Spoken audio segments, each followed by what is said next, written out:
자, 여러분들 여행 떠나보신 지 오래됐죠? 제가 동아일보에서 여행 전문 기자로 일할 때 제 후배나 선배들이 저를 보면 꼭 하는 말이 있습니다. 기내식 먹어본 지 오래됐다. 이 얘기는 뒤집으면 무슨 얘기냐면요, 해외여행 가고 싶다는 말입니다. 지금 어떠세요? 여러분들도 기내식 먹고 싶지 않으세요? 그래서 오늘은 기내식에 관계된 얘기를 좀 한번 해볼까 싶어요. 1920년대부터 2020년대 100년의 기내식 역사를 한번 살펴보겠습니다.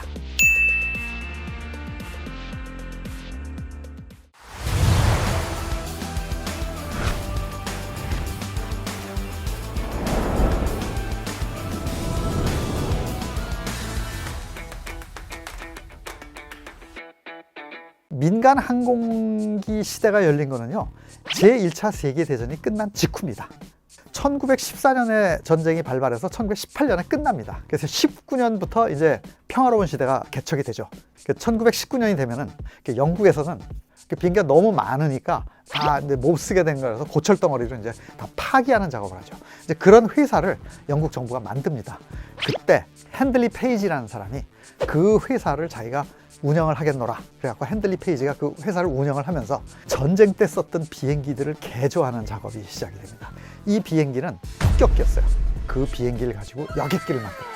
그래서 이 사람이 그 비행기를 가지고 좌석을 뚝딱뚝딱 거기다 붙이고 비행기를 운행을 하는데, 그게 핸들리 페이지 트랜스포테이션이라는 영국 최초의 항공사가 설립되게 된 배경입니다. 그래서 1919년에 이 항공사를 설립을 해서 1920년부터 운항을 하는데, 런던과 파리를 왕복하는 노선에 투입을 하게 됩니다. 이 중폭격기를 개조해서 추력이 그렇게 좋지 않았기 때문에 2시간 반에서 3시간 정도가 걸렸다고 합니다. 그래서 여기에 이제 사람들을 태우고 가는데 먹을 걸 제공을 합니다. 영국 사람들이 가장 좋아하는 게 뭔지 아십니까? 홍차. 우리가 보통 홍차라고 그러죠. 그러니까 이 비행기 안에서도 줄 건 아무것도 없지만 차는 내야 된다는 생각이 있었던 거예요. 티 서비스가 어떻게 보면 기내 서비스에서 가장 먼저 시작된 서비스겠죠. 이 항공사가 1924년이 되면 해체가 되고 임피리얼 에어웨이즈라는 국영항공사의 형태로 발전을 하게 됩니다. 그래서 임피리얼 에어웨이즈가 이제 본격적으로 민간 항공 시대를 열게 되는 겁니다. 그때 영국에서만 항공사가 생긴 건 아니었어요. 두 나라가 더 비행기를 항공사를 만듭니다. 그 중에 하나가 어디냐면 네덜란드예요. 지금도 운항이 되고 있는 항공사인데 KLM이라는 이름으로 시작을 합니다. 그리고 또 하나가 어디냐면은 루프트한자라고 불리고 있는 독일 항공입니다. 자, 이렇게 되니까 이 영국도 네덜란드도 독일도 본격적으로 기내 서비스가 이들 항공사에서 제공이 되는데, 임피리얼 에어웨이즈에 이런 광고가 뜨게 됩니다. 기내 서비스 할 사람을 찾습니다 하고 광고가 떠요. 근데 그 광고의 제목이 뭐냐면 캐빈 보이라고 써 있어요. 기내에서 일하는 소년 이렇게 돼 있습니다. 항공사의 승무원을 얘기하는데 그 승무원을 성인을 쓰지 않고 40kg 이하의 체중을 가진 14세 미만의 어린아이를 구한다는 걸 쓴 거예요. 이게 도대체 어떻게 된 일인가? 사연은 이렇습니다. 여객기라고 쓴 것들은 다 중폭격기였어요.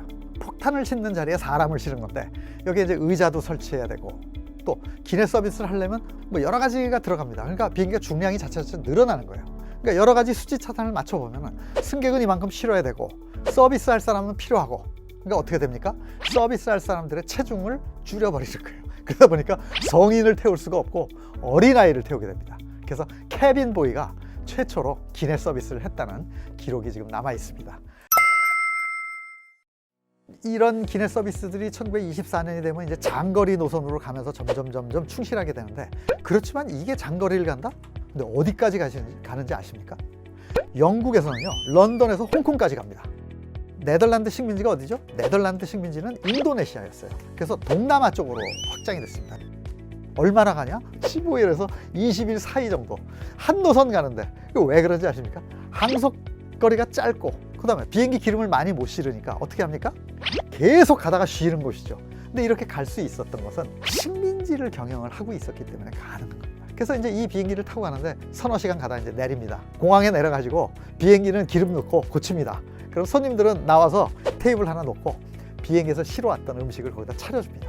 뭐 스프도 좀 끓여주고 뜨거운 홍차도 좀 끓여주고 먹습니다. 이런 서비스들이 지속적으로 제공되고 발달하면서 우리가 지금 즐기게 되는 기내식까지 온 거죠. 기내식 사업이 본격화되면서 대박을 치신 분이 나옵니다. 밀라드 메리엇입니다. 워싱턴 DC에 조그만 식당 하나가 물립니다. 식당도 아니고요. 사실은 루트비어라고 불리는 음료를 그냥 마시고 가는 음료수 가게였어요. 네. 근데 이 음료수 가게를 차려놓고 영업을 하다가 따뜻한 음식도 내기 시작합니다. 이제 멕시칸 푸드, 이제 타코라든가 뭐 이런 거를 이제 파는. 근데 이 식당이 그러면서 하나 둘 조금 체인점으로 이렇게 늘어나기 시작하는데, 그 중에 한 식당이 후버 공항이라는 조그만 공항 옆에 있었어요. 후버 공항 옆에 있는 그 지점에 가서 이렇게 앉아서 보니까 아주 특이한 현상이 나타났어요. 이 식당에 들어오신 분들이 음식을 여기서 먹질 않고 싸달라고 그러면서 가져가는. 사람이 왜 그럴까요? 따라가 봤어요. 따라갔더니 비행기에 사람들이 그 음식을 들고 타는 거예요. 그래서 이분이 아이디어가 생겼어요. 저 승객들을 위해서 음식을 만들면 더 잘 팔리지 않을까 해가지고 이제 항공사를 찾아갑니다. 예약을 받을 때 음식을 주문을 해주면은 우리가 한꺼번에 딜리버리 해주면 되지 않겠느냐. 그래서 후버공항에서 뜨는 이 비행기에 이 음식을 싣게 됐어요. 그러니까 이렇게 되니까 음식이 잘 팔리고, 그러면서 핫샵이라는 브랜드로 굉장히 큰 그 식당 체인으로 발전하게 돼요. 그러면서 이분이 자기들 음식을 비행사로 넣던 거를 이제는 어떻게 발전시키려고 하냐면, 기내식을 만들어서 비행기에 납품을 해야 되겠다는 생각까지 하게 돼요. 1930년대가 되면 미국 항공시장이 엄청나게 발달하게 됩니다. 그래서 이제 경제가 발달하고 뭐 여러 가지 산업들이 막 속출합니다. 그러니까 어떻게 됩니까? 해외로도 나가게 됩니다. 그러니까 이 사람들 때문에 기내식도 화려하게 또 발전하게 되는 겁니다. 이렇게 해서 기내식의 케이터링 센터까지 생기게 되는 단계로 발전하는데, 그 회사가 어딘지 아십니까? JW 메리엇입니다. 세계 최대 호텔 체인 JW 메리엇의 성공 비결 중에서도 바로 이 기내식이 있었다는 거. 80년대 말이 되면 이상한 사건이 하나 벌어집니다. 어떤 미국의 항공사가 기내식을 주지 않겠다고 선언하는 시대가 왔습니다. 1987년에 라이언 에어라는 항공사입니다.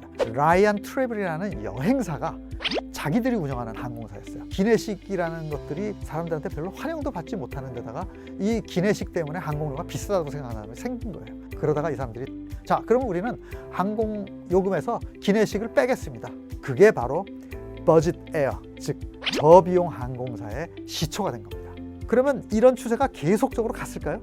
그렇지 않습니다. 푸드 앤 비버리지 서비스가 계속적으로 강화됩니다. 왜 그러냐면요, 비행기 회사가 자기네 경쟁력을 돋보일 수 있는 부분이 그것밖에 없어요.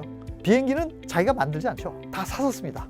보잉에서 사거나 에어버스 삽니다. 그럼 같은 비행기 사다가 안에 내장만 바꾸는 거예요. 그 내장도 한계가 있죠. 그럼 거기다가 엑스트라 서비스, 수피리어 서비스를 해줘야 뭔가 돋보이는데, 그렇게 해줄 수 있는 게 뭡니까? 음식이에요. 2000년이 되면 아주 극치입니다. 왜 그러냐면요, 젊은 사람들이 돈을 벌어서 비즈니스 클래스, 퍼스트 클래스를 타는 시대가 온 거예요. 그러니까 기내식을 만들던 사람들도 생각을 바꾸게 됩니다. 아주 팬시한 서비스를 시작하게 됩니다. 이런 서비스에서 세계 최고봉은 싱가포르 항공입니다. 2012년에 이런 서비스를 개발합니다. Book the Chef라는 거예요. 비즈니스 클래스 이상의 고객은 탑승 24시간 전에 전화를 걸어서 내가 먹고 싶은 요리를 주문을 하면 기내에서 이 음식을 먹을 수 있게 해준 거죠. 아시아나 항공이 이런 서비스에 동참을 합니다. 유명하신 분 한 분을 고용을 해서 만들어내는데, 그게 뭐냐면 김치찌개였어요. 비즈니스 클래스 이상의 김치찌개를 제공하는 이런 새로운 역사가 쓰여집니다. 코로나 팬데믹 이후에 작년 10월 달에 싱가포르 항공에서 A380을 창이 국제공항에 세워놓고 비즈니스 클래스, 레퍼런스 클래스의 이 기내식을 먹을 수 있는 기회를 만들었다고 공지를 하니까 이 가격이 55만 3천 원이었는데 30분 만에 동남았습니다.